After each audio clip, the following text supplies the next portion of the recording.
My Gavan and Melonine, and well met indeed. I'm Adrian Galajerthan, head of the modding team behind Middle-earth Total War, or Divide and Conquer, and welcome back to the same as we continue on Dol Amroth, episode number 4. We are about to attack this fellow just here, Captain Yud. We've taken Tirithraid, many suggestions on what we should rename Tirithraid. And there was one that actually stood out to me a lot. And first, when I first read it, I thought, I'm absolutely never going to call it that. But then as I've played on, I thought, you know what, actually, that would be a totally different name than I ever go for. So, unrelated to Amandir, I'm afraid, whose life shall pass without merit, because let's be honest, he didn't do anything anyway. I'm going to betray my countrymen and the ancestors that have come before us and name this the following, which I thought was actually quite a good idea. Ville d'Ancalimé.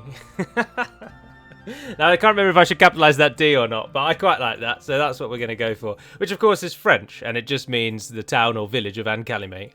And so that's what we've gone for. Right, we are going to attack Yud. We need to, again, win without taking many losses. Now, yes, I have grouped my generals up, which someone did mention in the comments, I noticed. But as I say, I don't mind grouping the generals when they perform different roles. So Adrian is foot, Baragund is an archer, and then these two are cavalry, yes. If they were 4 cavalry generals, I think that would be hellishly overpowered. But Adrian and Baragund don't generally actually do too much, and they only really step up when the situation really calls for them to. So anyway, let's go, and let's crush Yud. Yud has got a lot of archers, actually, so our cavalry will be important, but only 2 cavalry battalions of his own, so that gives us some bearing. Now, some points I wanted to clear up as we load into this battle. Number 1, Middle-earth Total War is just currently an idea that is being floated to see how you all feel, the general masses, or the mob, as I colloquially call you all on the Discord. I see how you all feel about that. The name is not actually yet a unified opinion in the modding team as to what we should call it. I'm merely floating the idea because I can, basically.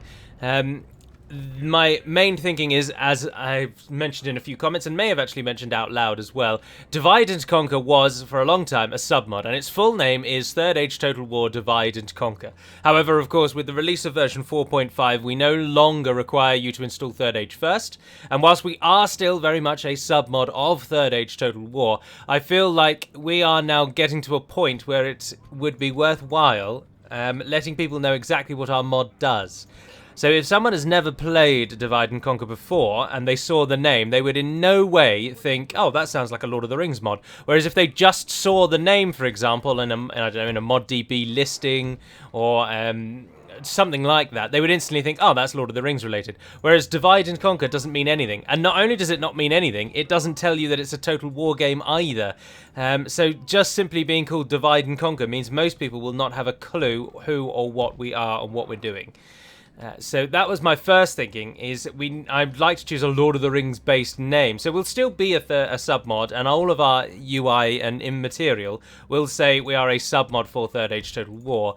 But I just wanted to get a name that reflected better the fact that we are sort of standalone now. And Middle-earth Total War, I've scanned the interwebs for what names do exist out there for Lord of the Rings mods, and more importantly, Lord of the Rings games. And to my knowledge, there is no Middle-earth Total War.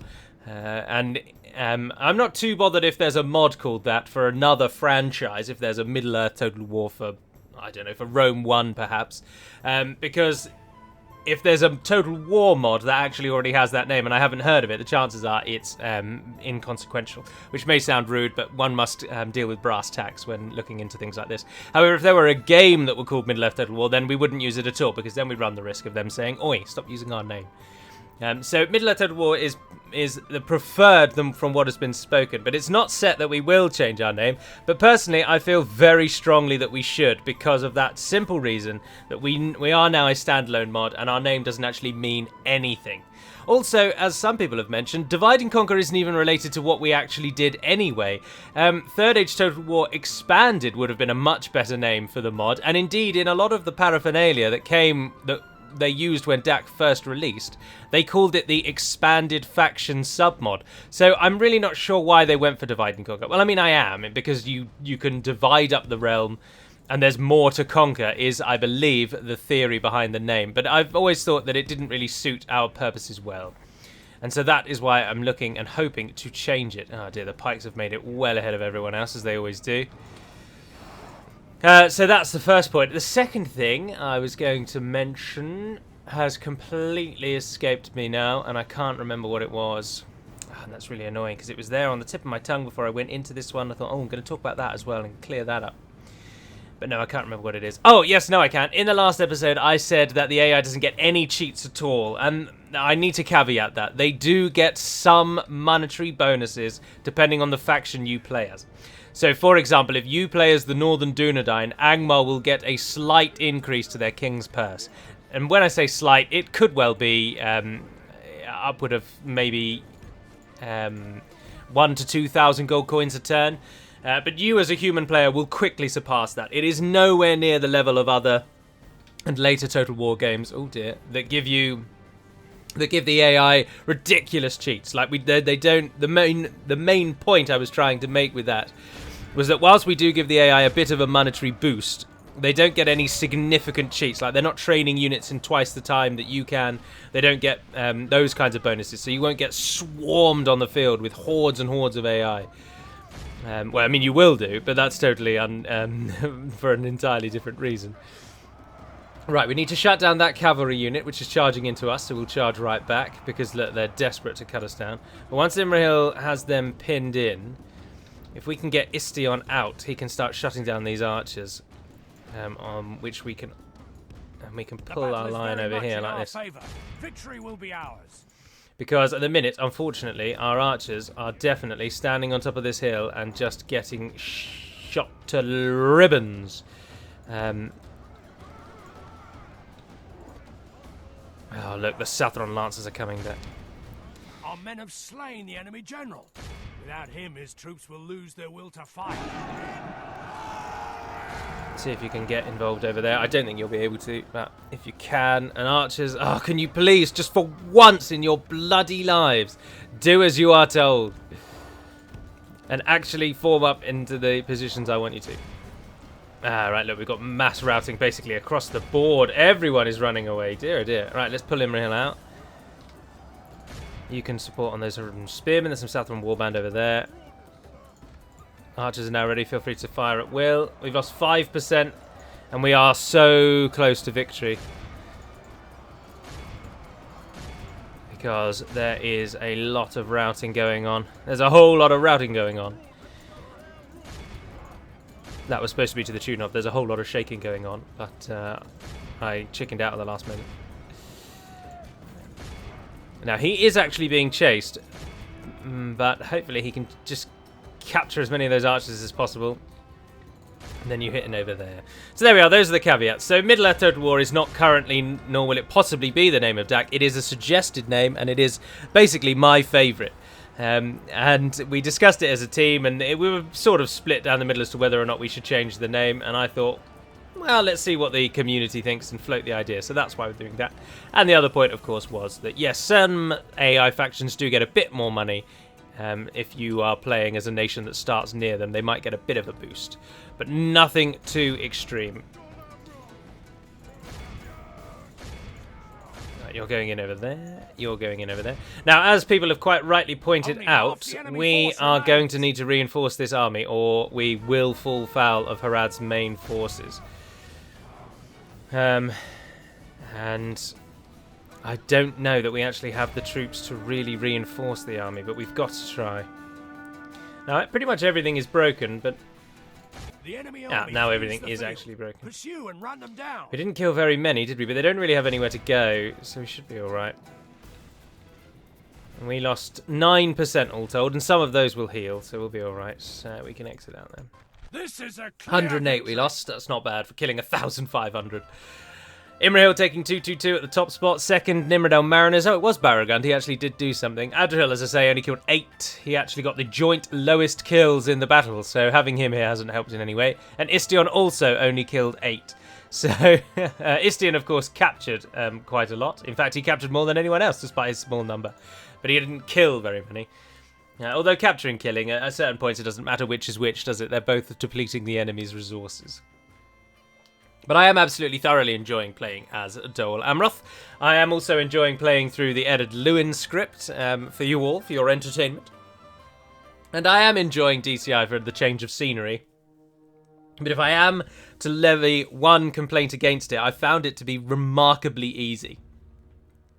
And so far, I've just not really come across anything that's a credible threat. And we're 6 episodes in. And I feel confident that we're already getting to the point where we might be winning sometime soon. What am I doing in Vildan Calimé? I am... I built a building, didn't I? Yes, I built that building so that Minen becomes free and we can secure that. And now we've got sight on the Ardenaim, who have not come for us, interestingly. Although we need to send someone to Imrahil lest it rebel. There isn't any army coming from Finabelt. But speaking of an army, can we actually get any forces to Adrian? Oh, we could send the 2 Haven Guard. And that might just clinch it, actually. 2 units of Haven Guard in with that roster. Well, let's send Istion to there for now. Get him in there so that they like us a little bit. At least a touch. And then I think, because it's going to cost us just to have those 2 out. It's going to cost us an arm and a leg. So if we can get them involved. Push everyone further down. Not worried about Marwan. He doesn't really have anything left to threaten us. I think we can end the turn there. Unless our diplomat has any movement left. Your orders, without question. No, not really. I shall continue tomorrow. Not really. Somebody asked a question yesterday on where am I from, because my voice doesn't sound American or English, which I must admit I found rather amusing, because I have quite possibly the most stereotypically Hollywood-esque English accent that there is going, really. I don't have a stereotypical English accent, because of course England has loads of different regional accents. I come from a place called Hertfordshire, which is just north of London. The Ardenaim are coming. Oh, but I really want Finabel, and the Ardenaim are much... Oh, no, that's a garbage army. Oh, I wonder. Maintain order. I wonder if...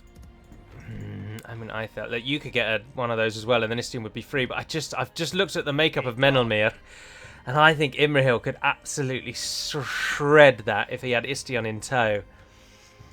That's going to be a bit of a gamble, though, isn't it? Didn't we get another general somewhere, actually? Oh, it's Minen, isn't it? Yes, of course. Oh, bugger, you're about to die to Togrul.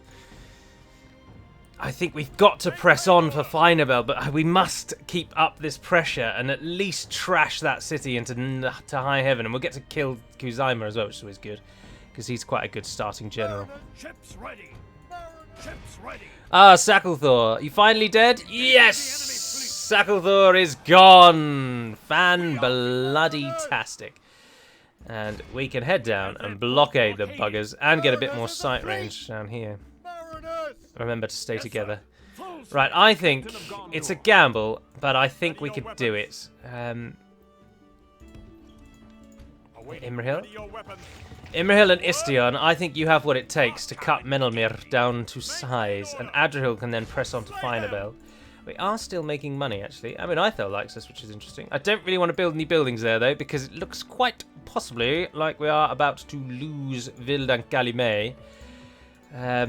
Which is a shame, because we've only just got one time. We're not at war with them technically yet, but they will attack us almost certainly. We could train you. No, that's 500 gold coins wasted, isn't it? That Gondor cavalry militia. Ah, no, yes, actually. I will take you, because then you can go and join Imrahil. And then in the turn, they at least won't hate us. Misfin, if you can come across the river, that means we will lose money, but that's all right. Oh, we can get squires. Yes, please. Yes, yes, yes, please. Now, of course, up against canned, cavalry is not actually really that great, because candish cavalry, whilst our cavalry is good, cavalry against cavalry completely negates the bonuses you get, like charge bonuses and things like that. Yes, you do get that charge bonus initially, but obviously they can chase you down, so the fight becomes a lot more like 2 ground units fighting against each other, and in those instances, we only slightly outclass canned. Well, no, we outclass them quite a lot, but they outnumber us significantly. So our cavalry gets bogged down. So cavalry's not really what we want to do, but I'm going to end the turn. Oh, I forgot to move the tip.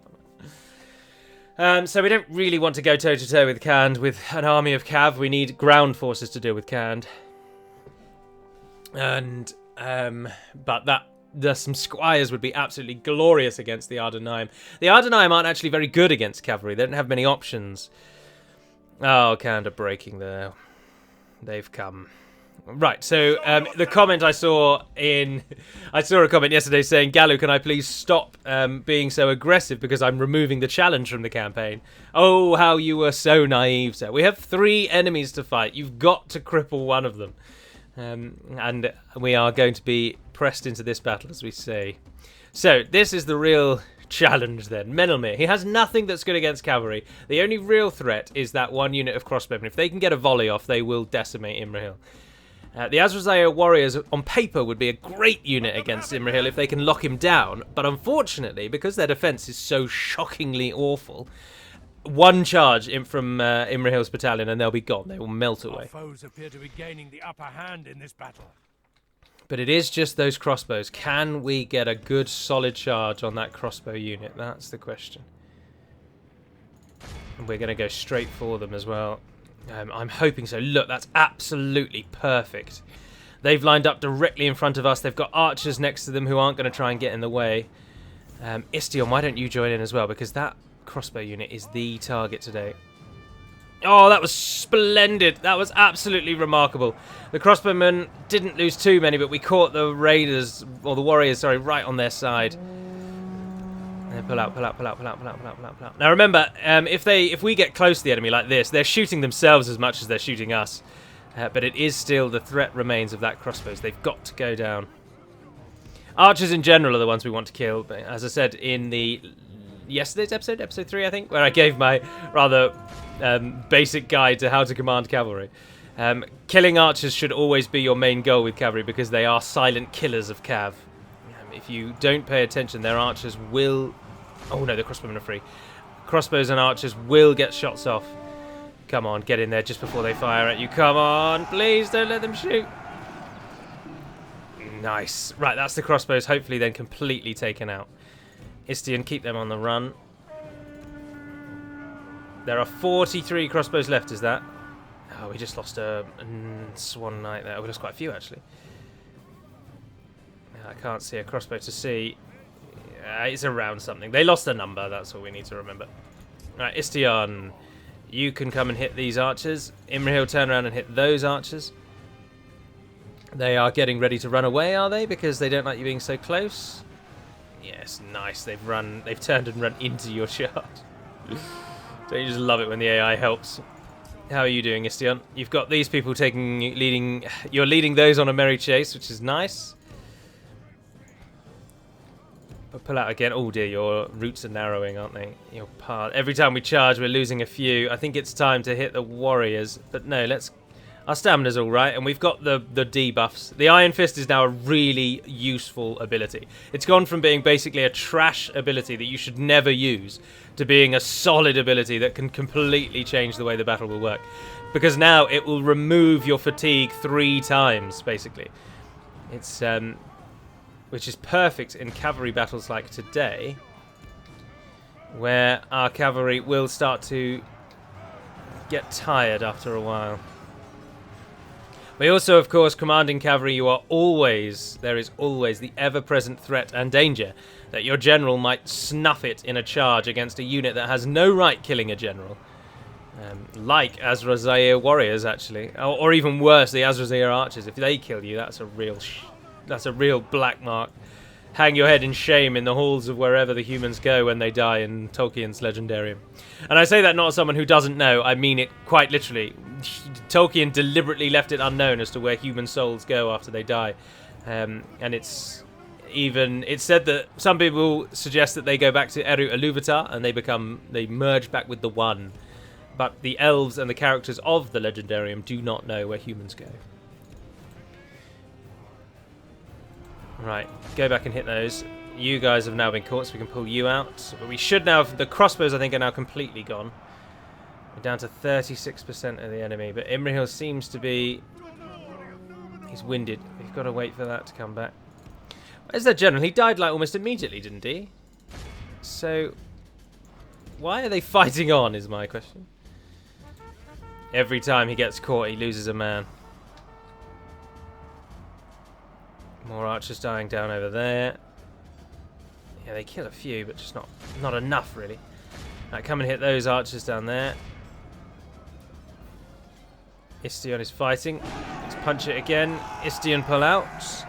Warmed up, warmed up. Right, we're going to skirt past these raiders. Well, we might actually just catch the side of these raiders. Yeah, we did. That's annoying.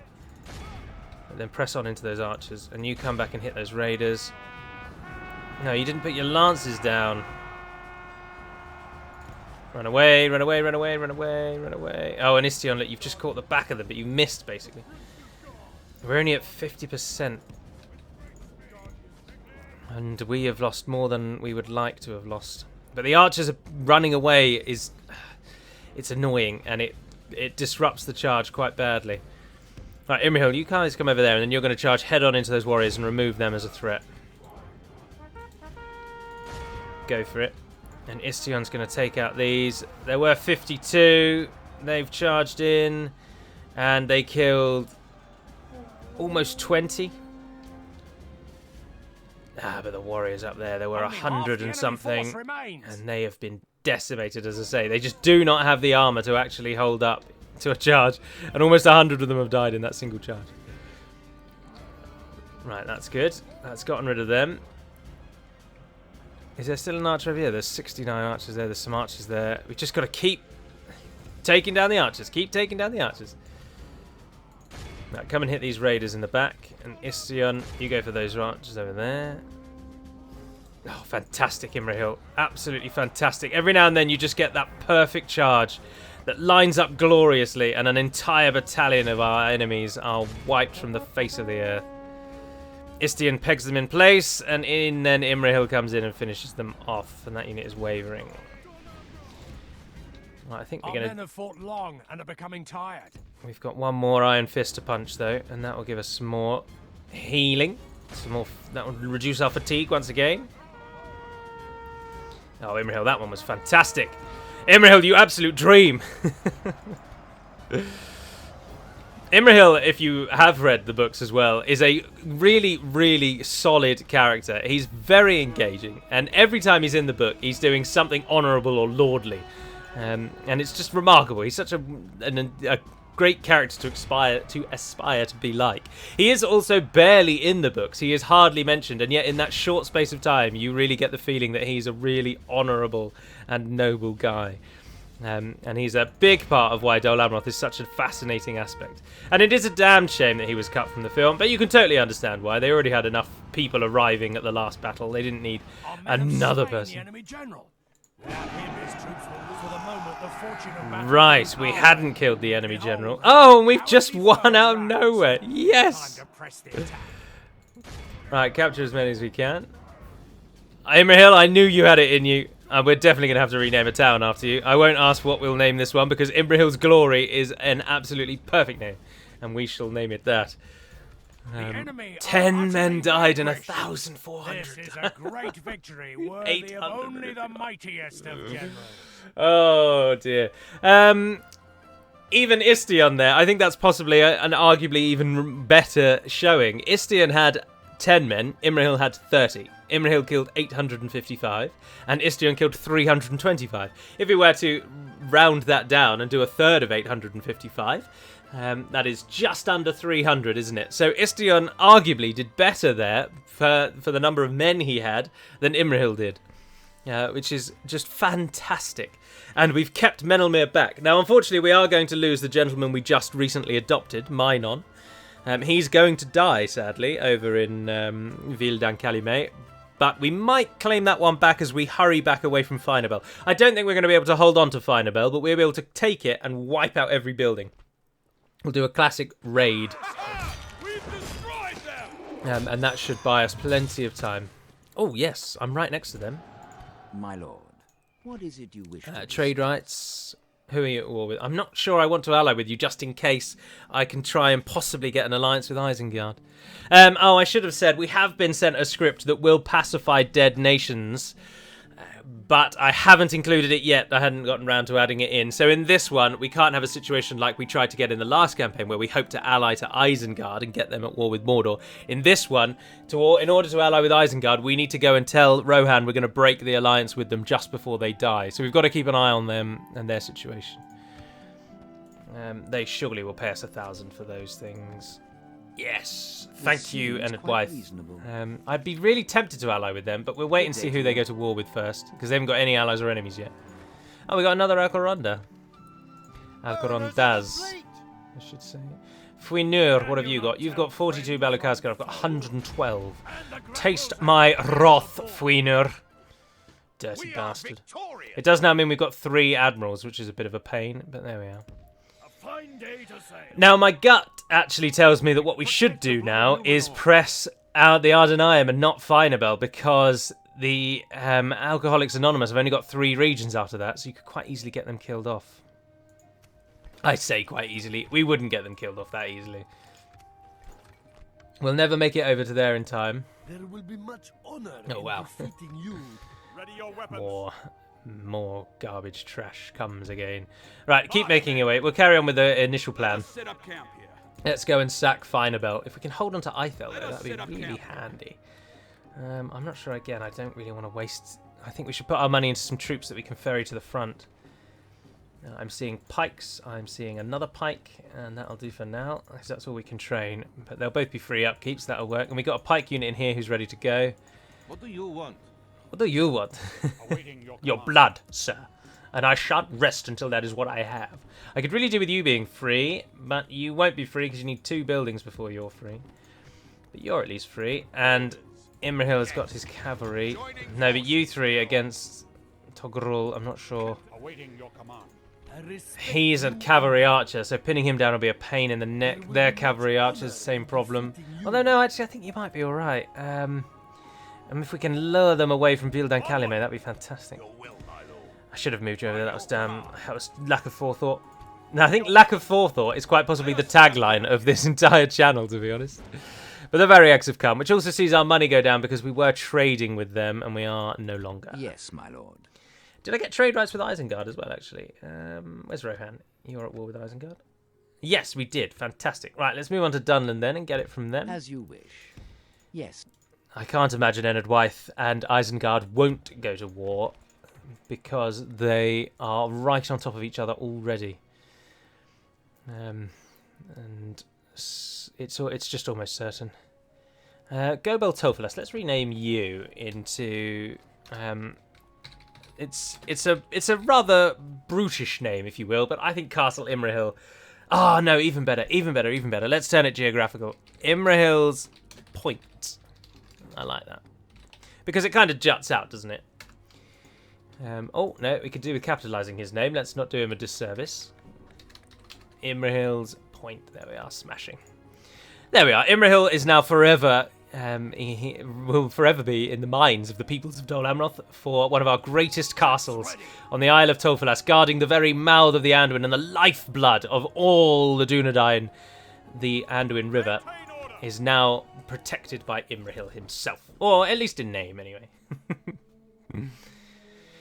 Oh, but it just remains what to be seen. I imagine Khand will attack Vildan Kalime. They probably won't bother with Imrahil because they'll want the city more than they'll want to kill a random general. As indeed they've done. Now, I'd be very tempted... Oh, we don't actually get towers, though, do we? We don't get towers.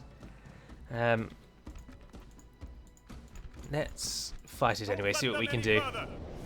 I'm just thinking if we can... it's only a small town, isn't it? We get really rubbish towers. But if we can at least disrupt their siege for a while... We might... Because only their catapult is going to come forward, isn't it? So if we can just charge out... and then run away... then they'll abandon the siege for at least a while. And then here they come again. And then pull back. And if you would as well, Minor.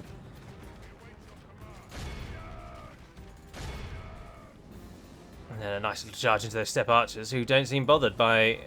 Only half our Oh, force bugger, wow, that remains. just absolutely massacred us. Where did we just lose 5 people from?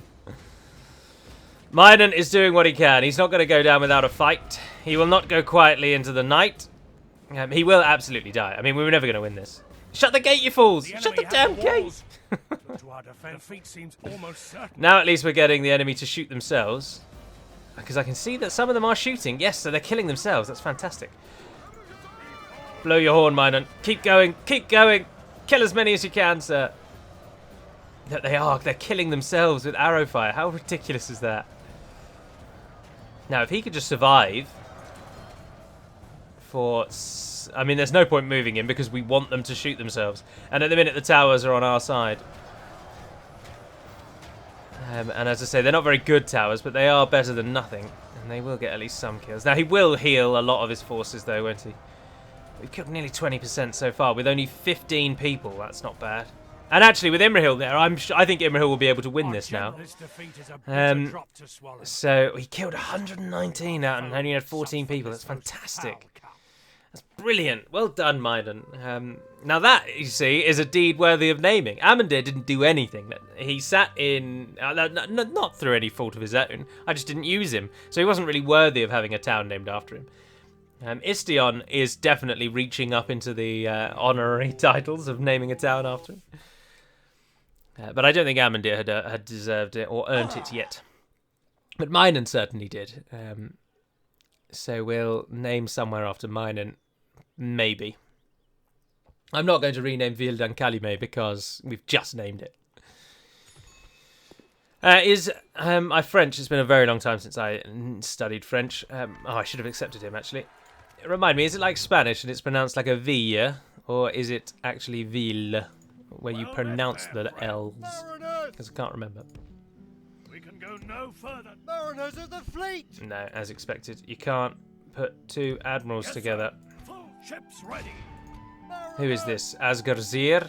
Why does it always take so long to open these damn scrolls? It's an enemy ship. Right, we'll wait till Andrew here gets there. Yeah, he hasn't done anything. Marwan's just sat there.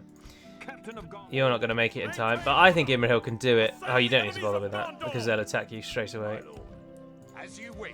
Imrahil is proving to be the most... Oh, look at that. Yes, please. Oh, come on. Give me the money. Give me money. Give me money, you bastards. Why aren't you guys free? Your will, my lord. Yes. Get you in there. That makes you free. Because then, look, Misfin as well. There's only a turn away. We could hold. We may be able to actually hold Cand in Tirithoros rather than all the way back up at Lynn here, which would be brilliant. Much depends on whether or not the AA are going to come for us, though. Maintain order. I'm sure that... Oh, no, that's as far as you can go for this turn. But Firebell is empty. I don't really know why. So I can use that against him. Tirithoros, that, yes, indeed. It's got its black... Barracks. Minant died, but we've got Revormes, a new family member. There's Minant. Elf is now 4. Mistvin hasn't had any children with Evorwin yet. If you could start popping some out, that'd be fantastic. And sadly, Amandir is actually married to one of our daughters, so... and they never remarry, so that's shut down an entire arm of the tree, which is a shame.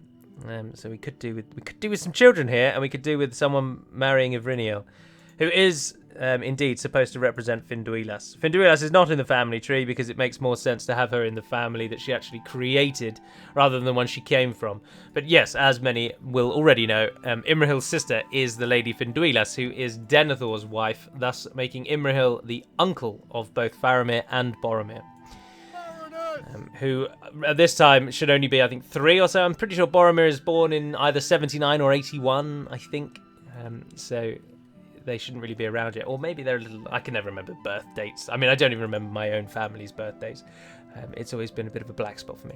But anyway, that's going to end episode number 4. So I do hope you've enjoyed this one. Episode number 5 will follow on Monday. And there'll be the next faction overview in the meantime. So until we speak again, dear friends, Navarre na den Pedamad Melonin, and farewell.